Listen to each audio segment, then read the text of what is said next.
ഈശോ മിശിഹായിൽ ഏറ്റവും അധികം സ്നേഹം നിറഞ്ഞ മാതാപിതാക്കളെ, സഹോദരീ സഹോദരങ്ങളെ, 2 സഹസ്രാബ്ദങ്ങൾക്ക് മുൻപ് കാൽവരിക്കുന്നിൻ്റെ നെറുകയിൽ യാഗമായി സ്നേഹത്തിൻ്റെ ബലിയർപ്പിച്ച കർത്താവീശോ മിശിഹായുടെ പരമയാഗത്തിന് സാക്ഷിയായി കുരിശിൻ്റെ ചുവട്ടിൽ കുറേ അധികം ആളുകൾ നിന്നിരുന്നു. അവരെയെല്ലാം 3 വിഭാഗമായി 3 ഗ്രൂപ്പായി തിരിക്കുകയാണെങ്കിൽ, ഒന്നാമത്തെ വിഭാഗം ആളുകൾ ഈശോയെ സ്നേഹിച്ചിരുന്നവരുടെ ഗണം, രണ്ടാമത്തെ വിഭാഗം ആളുകൾ ഈശോയുടെ ശത്രുക്കളുടെ ഗണം, മൂന്നാമത്തെ വിഭാഗം ആളുകൾ കാഴ്ചക്കാരുടെ ഗണം. ആരാണ് ഈശോയെ സ്നേഹിച്ചിരുന്ന ഒന്നാം ഗണത്തിൽപ്പെട്ടവർ? പരിശുദ്ധയമ്മ, ഭക്തസ്ത്രീകൾ, വിശുദ്ധ യോഹന്നാൻ തുടങ്ങിയവരാണ് ഒന്നാം ഗണത്തിൽപ്പെട്ട യേശുവിനെ സ്നേഹിച്ചിരുന്നവരുടെ ഗണം. ആരാണ് രണ്ടാമത്തെ വിഭാഗത്തിൽപ്പെട്ടവർ? ശത്രുക്കളുടെ ഗണത്തിൽപ്പെട്ടവർ, ഈശോയെ കുരിശിൽ തറച്ചവർ, ഈശോയുടെ മരണത്തിനായി ഗൂഢാലോചന നടത്തിയവർ, ഇങ്ങനെയുള്ള ആളുകൾ. ആരാണ് മൂന്നാമത്തെ വിഭാഗം ആളുകൾ?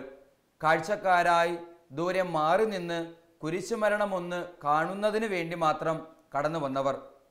ഇങ്ങനെ ഈശോയുടെ ബലിയുടെ പരമയാഗത്തിൻ്റെ ദൃക്സാക്ഷികളായി 3 വിഭാഗം ആളുകൾ കുരിശിൻ ചുവട്ടിൽ, കുരിശിന് താഴെ കാൽവരിക്കുന്നിൽ ഉണ്ടായിരുന്നു. പ്രിയപ്പെട്ടവരെ, കുരിശു രൂപത്തിലേക്ക് നോക്കുമ്പോൾ, ക്രൂശിതനിലേക്ക് നോക്കുമ്പോൾ എനിക്കും നിങ്ങൾക്കും ഉണ്ടാകുന്ന ചേതോ വികാരം എന്താണ്? അല്ലെങ്കിൽ കുരിശ് എനിക്കും നിങ്ങൾക്കും നൽകുന്ന പാഠം എന്താണ്? നമ്മുടെ ഹൃദയത്തിൽ ജനിപ്പിക്കുന്ന വിചാരങ്ങൾ എന്താണ്? തീർച്ചയായും കുരിശിലേക്ക് നോക്കുമ്പോൾ സമ്മിശ്ര വികാരങ്ങളുടെ വേലിയേറ്റം നമ്മുടെ ഹൃദയത്തിൽ ഉണ്ടാകാറുണ്ട്. ആഴത്തിൽ ക്രൂശിതനെ ധ്യാനിക്കുകയാണെങ്കിൽ അത് ഒരു പ്രത്യേക തരത്തിലുള്ള വികാരം ഹൃദയത്തിൽ ഉണ്ടാക്കുന്ന അനുഭവമാണ്. പാഷൻ ഓഫ് ദി ക്രൈസ്റ്റ് പോലെയുള്ള സിനിമകളൊക്കെ കാണുമ്പോൾ കർത്താവിൻ്റെ പീഡാസഹനങ്ങളുടെ ദൃശ്യാവിഷ്കാരം ദർശിക്കുമ്പോൾ തീർച്ചയായും ഉള്ളിൽ വികാരങ്ങളുടെ വേലിയേറ്റം ഉണ്ടാകാറുണ്ട്. പ്രിയപ്പെട്ടവരെ, കുരിശ് നമുക്കുള്ളിൽ ഉണ്ടാക്കേണ്ട യഥാർത്ഥ വികാരം എന്താണ്? തീർച്ചയായും കുരിശും ക്രൂശിതനും ആത്മാവിനെ ശക്തിപ്പെടുത്തുന്ന, മനസ്സിനെ ശക്തിപ്പെടുത്തുന്ന, ഹൃദയത്തെ ബലപ്പെടുത്തുന്ന അനുഭവമാണ് നമുക്ക് സമ്മാനിക്കേണ്ടത്. ജീവിതത്തിൽ സഹനങ്ങളും വേദനകളും നൊമ്പരങ്ങളും ദുഃഖങ്ങളും ആകുലതകളും ഉത്കണ്ഠകളുമൊക്കെ കടന്നു വരുമ്പോൾ കുരിശും ക്രൂശിതനും നമ്മുടെ ഹൃദയത്തെ ബലപ്പെടുത്തുന്ന, ശക്തിപ്പെടുത്തുന്ന സ്രോതസ്സായി മാറേണ്ടതുണ്ട്. കുരിശ് എനിക്ക് ശക്തി തരുന്നുണ്ടോ എന്നുള്ളതാണ്, ക്രൂശിതൻ എനിക്ക് ബലം തരുന്നുണ്ടോ എന്നുള്ളതാണ് ഒന്നാമത്തെ ചോദ്യം. FH ഡ്രിങ്ക് വാട്ടർ എന്ന വ്യക്തി രേഖപ്പെടുത്തിയിട്ടുള്ള ഒരു സംഭവം നിങ്ങളുടെ മുൻപിൽ വിവരിക്കാം. 1-ാം ലോക മഹായുദ്ധകാലത്ത് സോം താഴ്വരയുടെ പുറകിലുള്ള ഒരു ഗ്രാമം, അത് ശത്രു രാജ്യങ്ങളുടെ ഷെല്ലാക്രമണത്തിൽ പൂർണ്ണമായും തകർക്കപ്പെടുകയാണ്. ഒരുപാട് മനുഷ്യർ കൊല ചെയ്യപ്പെടുന്നു. ഒരുപാട് മനുഷ്യർ അംഗവിച്ഛേദനം ഏൽക്കേണ്ടി വരുന്നു. മാരകമായ മുറിവുകൾ ഏറ്റുവാങ്ങേണ്ടതായിട്ട് വരുന്നു. ഒട്ടുമിക്കവാറും ആ ഗ്രാമം തകർന്നു പോയെങ്കിലും അവിടെ ഉണ്ടായിരുന്ന ദേവാലയം കഷ്ടിച്ച് ഷെല്ലാക്രമണത്തിൽ നിന്ന് രക്ഷപ്പെടുകയാണ്. ആക്രമണത്തിൽ പരിക്കേറ്റ വ്യക്തികൾക്ക് അഭയം കൊടുക്കുന്നതിനായി ഈ ദേവാലയത്തിൻ്റെ വാതിലുകൾ തുറക്കപ്പെട്ടു. ദേവാലയം ഏതാനും ദിവസങ്ങൾക്കുള്ളിൽ തന്നെ ഒരു ആസ്പത്രിയായി രൂപാന്തരപ്പെട്ടു. അനേകം രോഗികളെ കൊണ്ട് ദേവാലയം നിറഞ്ഞു. ദേവാലയത്തിലെ ബലിപീഠമായിരുന്നു യഥാർത്ഥത്തിൽ രോഗികളെ പരിചരിക്കാനുള്ള ഓപ്പറേഷൻ മേശയായി മാറിയത്. അങ്ങനെ അനേകർ ആ ദേവാലയത്തിലേക്ക് കടന്നു വരികയാണ്. മുറിവേറ്റവരും ക്ഷതമേറ്റവരും ചതവേറ്റവരും മരണത്തോട് മല്ലടിക്കുന്നവരുമായ അനേകർ. ആ കൂട്ടത്തിൽ ഒരു യുവ സൈനികനും ഉണ്ടായിരുന്നു. അദ്ദേഹം യഥാർത്ഥത്തിൽ അവധി ദിനങ്ങൾക്കായി നാട്ടിൽ വരുമ്പോഴാണ് യുദ്ധം പൊട്ടിപ്പുറപ്പെടുന്നത്. അദ്ദേഹത്തിന് ഷെല്ലാക്രമണത്തിൽ പരിക്കേറ്റ്, പ്രത്യേകിച്ചും കാലിൽ വലിയ ഒരു മുറിവേറ്റ് അദ്ദേഹം ഇതാ ഈ ദേവാലയമാകുന്ന ആസ്പത്രിയിലേക്ക് കടന്നു വരികയാണ്. അദ്ദേഹത്തിൻ്റെ കാല് മുറിച്ചു കളയേണ്ട ആവശ്യമുണ്ടായിരുന്നു. അത്രത്തോളം ഭീകരമായ മുറിവായിരുന്നു. അദ്ദേഹത്തെ ഇതാ ബലിപീഠം എന്ന ഓപ്പറേഷൻ മേശയിലേക്ക് അദ്ദേഹത്തെ കിടത്തുകയാണ്. മറ്റ് സ്ഥലങ്ങളൊന്നുമില്ല, മറ്റു പോംവഴികളൊന്നുമില്ല. ഡോക്ടർ അദ്ദേഹത്തോട് പറഞ്ഞു, ബോധം കെടുത്താനുള്ള മരുന്നൊന്നും ഇപ്പോൾ ഇവിടെ അവശേഷിക്കുന്നില്ല, എല്ലാം നഷ്ടപ്പെട്ടു കഴിഞ്ഞു, അല്ലെങ്കിൽ തീർന്നു കഴിഞ്ഞു. താങ്കളുടെ കാല് മുറിച്ചു മാറ്റേണ്ടതും അത്യാവശ്യമാണ്, അല്ലെങ്കിൽ ജീവൻ നഷ്ടപ്പെടും. വേറെ നിവൃത്തിയൊന്നുമില്ലാത്തതിനാൽ ബോധം കെടുത്താതെ തന്നെ താങ്കളുടെ കാല് ഞങ്ങളിപ്പോൾ മുറിച്ച് മാറ്റുവാൻ പോവുകയാണ്. അസഹനീയമായ വേദനയായിരിക്കും. ആ പട്ടാളക്കാരൻ ഡോക്ടറോട് പറയുകയാണ്, സാരമില്ല ഡോക്ടർ, താങ്കൾ ഒരു കാര്യം മാത്രം ചെയ്താൽ മതി. ആ കാണുന്ന കുരിശു രൂപത്തിൻ്റെ താഴേക്ക് അരികിലേക്ക് എന്നെ ഒന്ന് മാറ്റിക്കിടത്താമോ? അവിടെ കിടന്ന് എനിക്ക് ക്രൂശിതനായ ഈശോയെ കാണുന്ന വിധത്തിൽ എന്നെ കിടത്തുക. അങ്ങനെ കിടന്നു കഴിഞ്ഞാൽ താങ്കൾക്ക് തീർച്ചയായും എൻ്റെ കാല് മുറിച്ചു മാറ്റാം. ഇതാ ആ വിധത്തിൽ അദ്ദേഹം പറഞ്ഞ പ്രകാരം ഡോക്ടർ അദ്ദേഹത്തെ കുരിശിൻ്റെ താഴെ ക്രൂശിതനെ കാണാവുന്ന വിധത്തിൽ മേശ പിടിച്ചിടുന്നു. അവിടെ അദ്ദേഹത്തെ കിടത്തുന്നു. ഓപ്പറേഷൻ നടക്കുന്നു. പ്രിയപ്പെട്ടവരെ, മാരകമായ വേദനയിലൂടെ, അസഹനീയമായ വേദനയിലൂടെ കടന്നു പോകുമ്പോഴും അദ്ദേഹം ഇതാ ക്രൂശിതനിലേക്ക്, കുരിശിലേക്ക് നോക്കിക്കിടന്ന് ആ സഹനങ്ങൾ മുഴുവൻ ഏറ്റെടുക്കാനുള്ള ശക്തി കുരിശിൽ നിന്ന്, ക്രൂശിതനിൽ നിന്ന് ആർജിച്ചെടുക്കുകയാണ്. ഇത് FH ഡ്രിങ്ക് വാട്ടർ എന്ന വ്യക്തി രേഖപ്പെടുത്തിയിട്ടുള്ള ഒരു സംഭവമാണ്. കുരിശ് നമുക്ക് ശക്തി പകരുന്ന സ്രോതസ്സായി മാറണം. കുരിശും ക്രൂശിതനും നമുക്ക് ബലം പകരുന്ന സ്രോതസ്സായി മാറണം. ഈശോയിൽ സ്നേഹമുള്ളവരെ, ക്രൂശിതനെ ധ്യാനിക്കുന്ന, കുരിശുരൂപം തൊട്ടു വണങ്ങുന്നവരാണ് നമ്മൾ ഓരോരുത്തരും. എല്ലാ ദേവാലയങ്ങളിലും കുരിശുരൂപങ്ങളുണ്ട്. ഒട്ടുമിക്കവാറും ക്രൈസ്തവ ഭവനങ്ങളിലൊക്കെ ക്രൂശിത രൂപമുണ്ട്. ക്രൂശിത രൂപം തൊട്ടുമുത്തി പ്രാർത്ഥിക്കുന്ന, കുരിശുരൂപം വണങ്ങുന്ന, കുരിശുരൂപത്തിന് മുന്നിൽ മുട്ടുകുത്തുന്ന, ക്രൂശിതനെ ധ്യാനിക്കുന്ന, തിരുമുറിവ് ധ്യാനിക്കുന്നവരൊക്കെയാണ് നമ്മളെങ്കിൽ കുരിശും ക്രൂശിതനും നമ്മുടെ ഹൃദയത്തെ, മനസ്സിനെ, ആത്മാവിനെ ബലപ്പെടുത്തുന്ന സ്രോതസ്സായി മാറണം.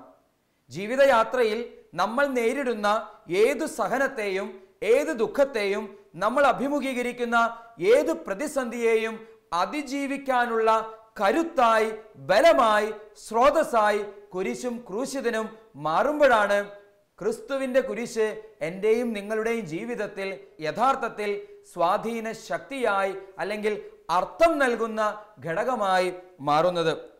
വിശുദ്ധരുടെയൊക്കെ ജീവിതം പരിശോധിക്കുമ്പോൾ ഇത് നമുക്ക് കാണാനായിട്ട് സാധിക്കും. ഏത് വിശുദ്ധൻ്റെയും വിശുദ്ധയുടെയും ജീവിതത്തിൽ കുരിശും ക്രൂശിതനും ഒരു അലങ്കാര വസ്തു ആയിരുന്നില്ല, നേരെ മറിച്ച് ശക്തി നൽകുന്ന സ്രോതസ്സായിരുന്നു. കഴുത്തിൽ ആഭരണമായി ധരിക്കാനുള്ള, അല്ലെങ്കിൽ ഭവനത്തിൽ പ്രാർത്ഥനാ മുറിയിൽ ഒരു അലങ്കാര വസ്തുവായി വെക്കാനുള്ള ഘടകമായിരുന്നില്ല കുരിശ്. വിശുദ്ധരെ സംബന്ധിച്ചിടത്തോളം അവരുടെ ജീവിതത്തിൽ കുരിശും ക്രൂശിതനും ജീവിതയാത്രയിൽ ബലം നൽകുന്ന ശക്തിയുടെ സ്രോതസ്സായിരുന്നു. ഏത് സഹനങ്ങളും, ഏത് വേദനകളും, പ്രതിസന്ധികളും വിശുദ്ധർ അതിജീവിച്ചത് ക്രൂശിതനിൽ നിന്നാണ്, കുരിശിൽ നിന്നാണ്. ശക്തി സ്വീകരിച്ചുകൊണ്ടാണ് എല്ലാ സഹനങ്ങളെയും യഥാർത്ഥത്തിൽ വിശുദ്ധാത്മാക്കൾ അതിജീവിച്ചത്. ഇതുപോലെ തന്നെ ജീവിതയാത്രയിൽ സഹനങ്ങൾ ഏറ്റെടുക്കുവാൻ ശക്തി പകരുന്ന ഘടകം കൂടെയാണ് യഥാർത്ഥത്തിൽ കുരിശ്. ഒരുപക്ഷെ നമുക്ക് പറഞ്ഞു വെച്ചിട്ടുള്ള സഹനങ്ങളാകണമെന്നില്ല, മറ്റുള്ളവർക്ക് പറഞ്ഞു വെച്ചിട്ടുള്ള സഹനങ്ങളും സ്വന്തം ജീവിതത്തിലേക്ക് ഏറ്റുവാങ്ങാൻ കുരിശും ക്രൂശിതനും വിശുദ്ധാത്മാക്കളെ സഹായിച്ചിട്ടുണ്ട്. നമ്മൾ ഏറെ കേട്ടിട്ടുള്ള ഉദാഹരണമാണ് മാക്സിമിലിയൻ കോൾബെ എന്ന വിശുദ്ധാത്മാവിൻ്റെ ജീവിതം.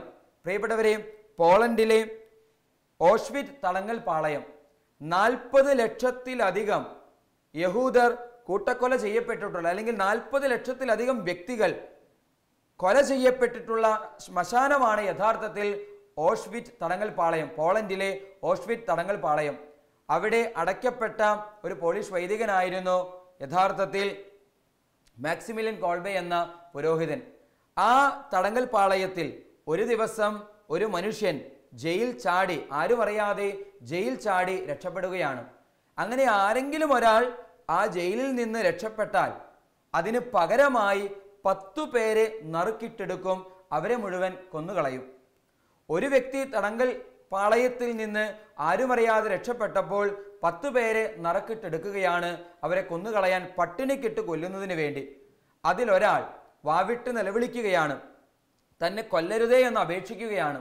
പക്ഷേ പട്ടാള മേധാവിക്ക് മനസ്സലിവ് ഉണ്ടായില്ല, കൊല്ലാൻ വേണ്ടി അദ്ദേഹത്തെ പറഞ്ഞുവിടുന്നു.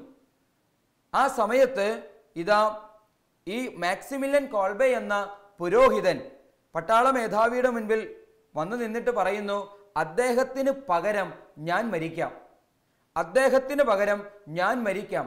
അങ്ങനെ ഇതാ ആ മനുഷ്യന് പകരമായി മാക്സിമിലിയൻ കോൾബെ എന്ന പുരോഹിതൻ വധശിക്ഷ ഏറ്റുവാങ്ങാൻ തയ്യാറാകുന്നു.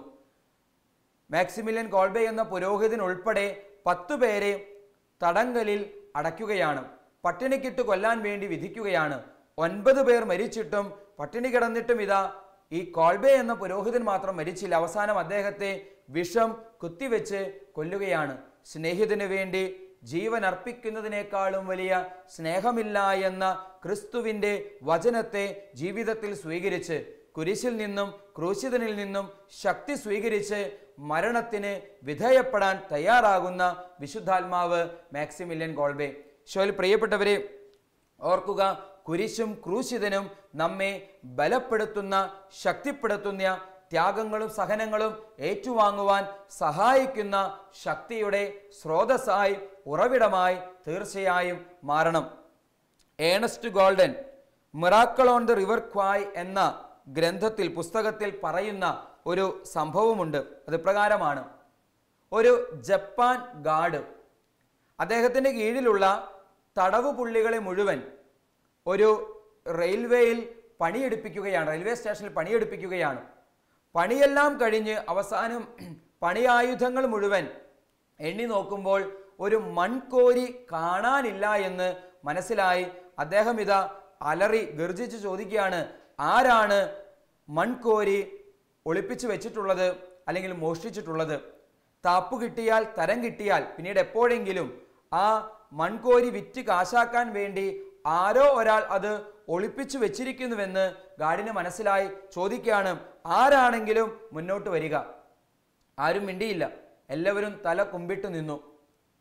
ഉടനെ തന്നെ ദേഷ്യം കൊണ്ട് കോപാക്രാന്തനായ ഈ ഗാർഡ് അദ്ദേഹം ഉടനെ തന്നെ പറയുകയാണ്, അങ്ങനെയാണെങ്കിൽ ഇവിടെയുള്ള എല്ലാവരെയും ഞാൻ കൊന്നുകളയാൻ പോവുകയാണെന്ന് പറഞ്ഞ് കോപത്തോടെ തൻ്റെ തോക്കെടുത്ത് മുൻപിൽ നിന്ന ആളിൻ്റെ ശിരസിൽ, നെറ്റിയിൽ മുട്ടിച്ചു.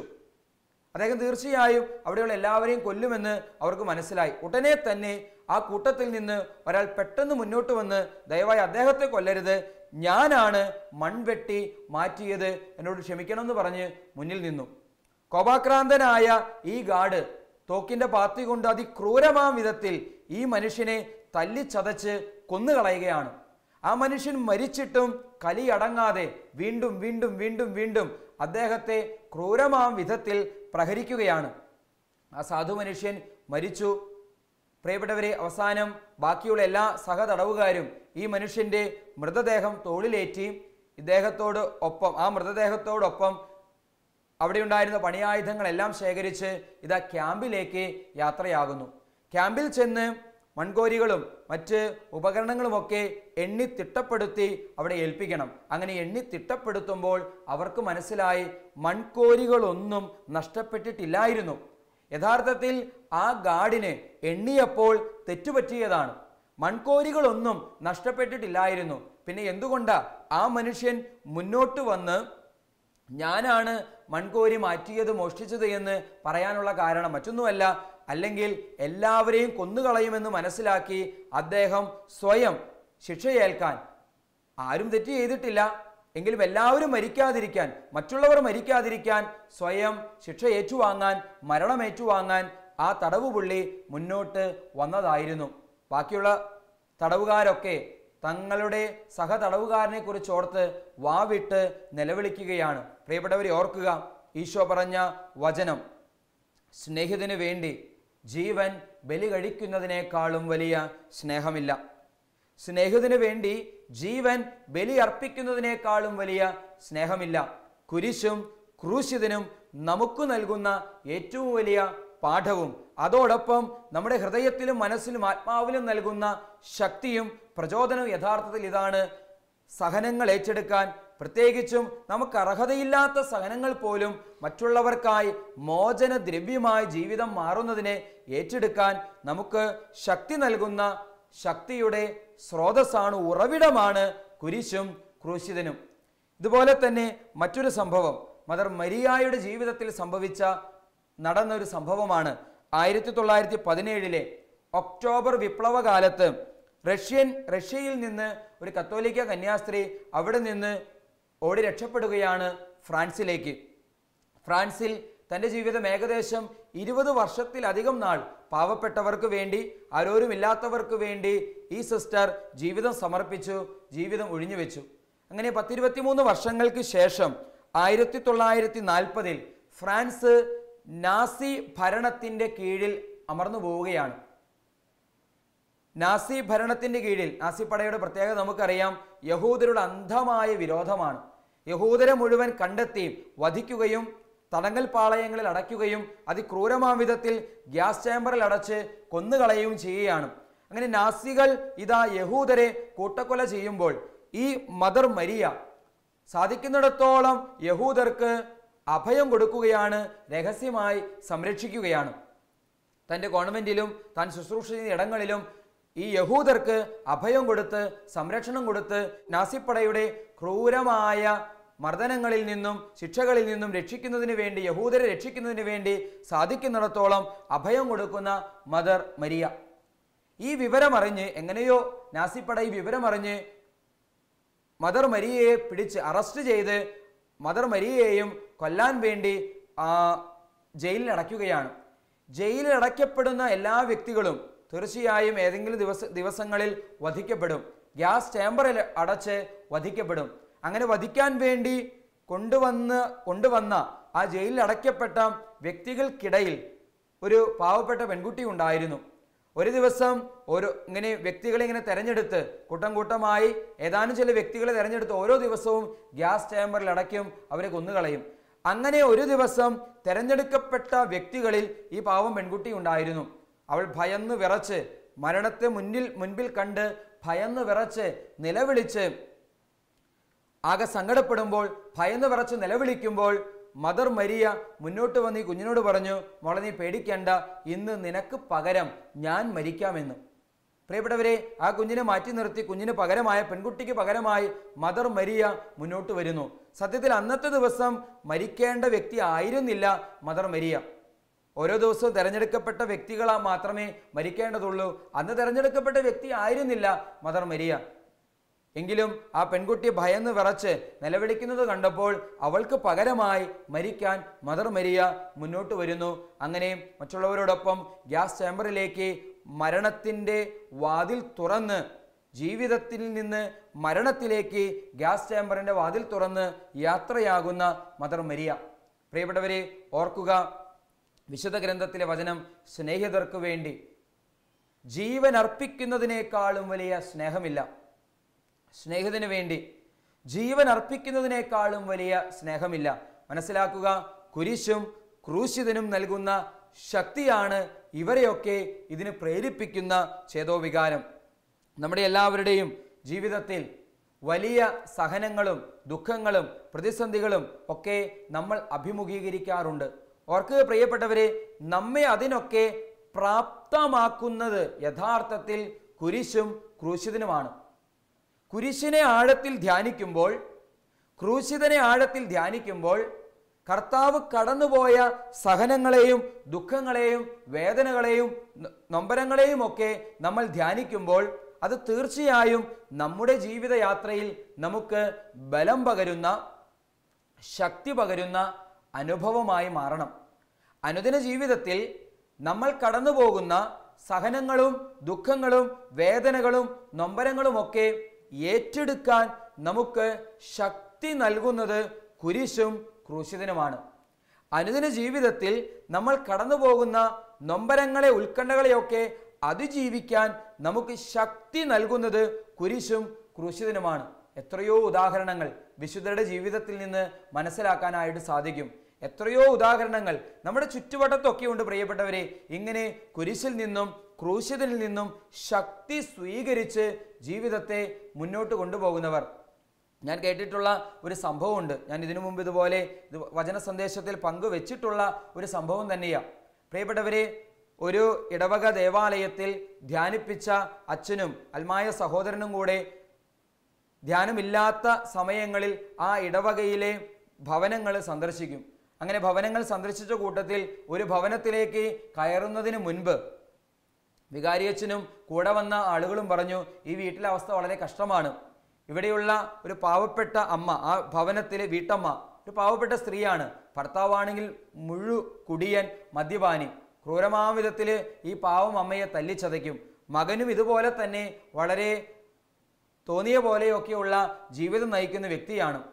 ഈ പാവം സ്ത്രീ പകൽ മുഴുവൻ അധ്വാനിക്കും, കുടുംബത്തെ കാര്യങ്ങളൊക്കെ നോക്കും. വീട്ടിലേക്ക് തിരിച്ചു വന്നു കഴിഞ്ഞാൽ ക്രൂരമായ വിധത്തിൽ ഭർത്താവിൻ്റെ മർദ്ദനങ്ങളൊക്കെ ഏറ്റുവാങ്ങും. എത്ര വികാരിയച്ഛനും മറ്റുള്ളവരൊക്കെ എത്ര ഉപദേശിച്ചിട്ടും ആ വീട്ടിൽ ഭർത്താവും മകനും മാനസാന്തരപ്പെടുന്നൊന്നുമില്ല. അപ്പോൾ ഈ വീട്ടിലേക്ക് കയറി ചെന്ന് വീട്ടിലെ ഈ അമ്മയുടെ ദയനീയമായ അവസ്ഥകളും സ്ഥിതികളുമൊക്കെ കേട്ട് കഴിഞ്ഞപ്പോൾ ഇവർ ചോദിക്കുന്നുണ്ട്, ഈ ധ്യാനിപ്പിച്ചവർ ചോദിക്കുന്നുണ്ട്, അമ്മച്ചി എങ്ങനെയാ ഇതൊക്കെ സഹിക്കാനായിട്ട് അമ്മച്ചിക്ക് സാധിക്കുന്നേ? അതിന് പെട്ടെന്നൊരു ഉത്തരം പറയാതെ മുറിക്കകത്തോട്ട് അമ്മ കയറിപ്പോകുന്നു. തിരിച്ചു വരുന്നത് ഒരു കിഴിക്കെട്ടുമായ. ആ കിഴിക്കെട്ടിൽ ചോര ഉണങ്ങിപ്പിടിച്ചതിൻ്റെ പാടുകൾ കാണാൻ സാധിക്കുന്നുണ്ട്. ഇവർക്കൊന്നും മനസ്സിലായില്ല. ഇവരുടെ മുൻപിൽ ഈ അമ്മ കിഴിക്കെട്ട് തുറന്നു. ഇവർ നോക്കുമ്പോൾ കാണുന്നു, ഇതാ കുറേ കുപ്പിച്ചില്ലുകളും മണലും ഉപ്പുകല്ലുകളും അതുപോലെ ചെറിയ കരിങ്കല്ലിൻ്റെ ചീളുകളുമൊക്കെയാണ്.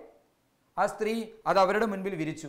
അതിനുശേഷം അത് പരത്തി. എന്നിട്ട് പറഞ്ഞു, എല്ലാ സഹനങ്ങൾക്ക് ശേഷവും ഓരോ ദിവസവും രാത്രി വരെ അധ്വാനിച്ച് വീട്ടിൽ തിരിച്ചെത്തി കഴിയുമ്പോൾ വീട്ടുപണികളെല്ലാം തീർത്ത് പ്രാർത്ഥനാപൂർവ്വം കാത്തിരിക്കുമ്പോൾ ഇതാ ഭർത്താവ് മദ്യപിച്ച് വീട്ടിലേക്ക് വരുന്നു. പിന്നെ ക്രൂരമായ വിധത്തിൽ ഭർത്താവിൻ്റെ മർദ്ദനങ്ങൾ ഏറ്റുവാങ്ങേണ്ടി വരുന്നു.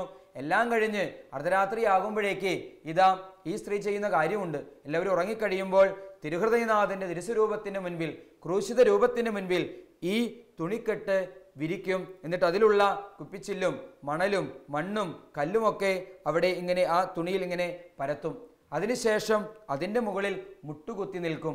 ബൈബിൾ എടുത്ത് നെഞ്ചിലേക്ക് ഇങ്ങനെ ചേർത്ത് വയ്ക്കും. ക്രൂശിതനെ നോക്കും. ബൈബിൾ വായിക്കാൻ അറിഞ്ഞുകൂടാ. ബൈബിൾ എടുത്ത് നെഞ്ചിലേക്ക് ഇങ്ങനെ ചേർത്ത് വയ്ക്കും. ക്രൂശിതനിലേക്ക് നോക്കും. എല്ലാം സഹിക്കാനുള്ള ശക്തി വചനവും അതുപോലെ തന്നെ ഈ കുരിശും ക്രൂശിത രൂപവും ക്രൂശിതനാഥനും ആ അമ്മയ്ക്ക് പ്രദാനം ചെയ്യുന്നുണ്ട്. ഇങ്ങനെ എത്രയോ ജീവിതങ്ങൾ അങ്ങനെ പ്രാർത്ഥിച്ച് കുടുംബത്തെ മാനസാന്തരപ്പെടുത്തിയ ഒരു അമ്മയെക്കുറിച്ചാണ് ഞാൻ നിങ്ങളോട് പറഞ്ഞത്. പ്രിയപ്പെട്ടവരെ, കുരിശും ക്രൂശിതനും നമുക്ക് ജീവിതയാത്രയിൽ ബലവും ശക്തിയും നൽകുന്ന ഉറവിടമായി മാറട്ടെ, സ്രോതസ്സായി മാറട്ടെ. അനുദിന ജീവിതത്തിൽ ഞാനും നിങ്ങളും ഒരുപാട് സഹനങ്ങളിലൂടെ കടന്നു പോകുന്നുണ്ട്.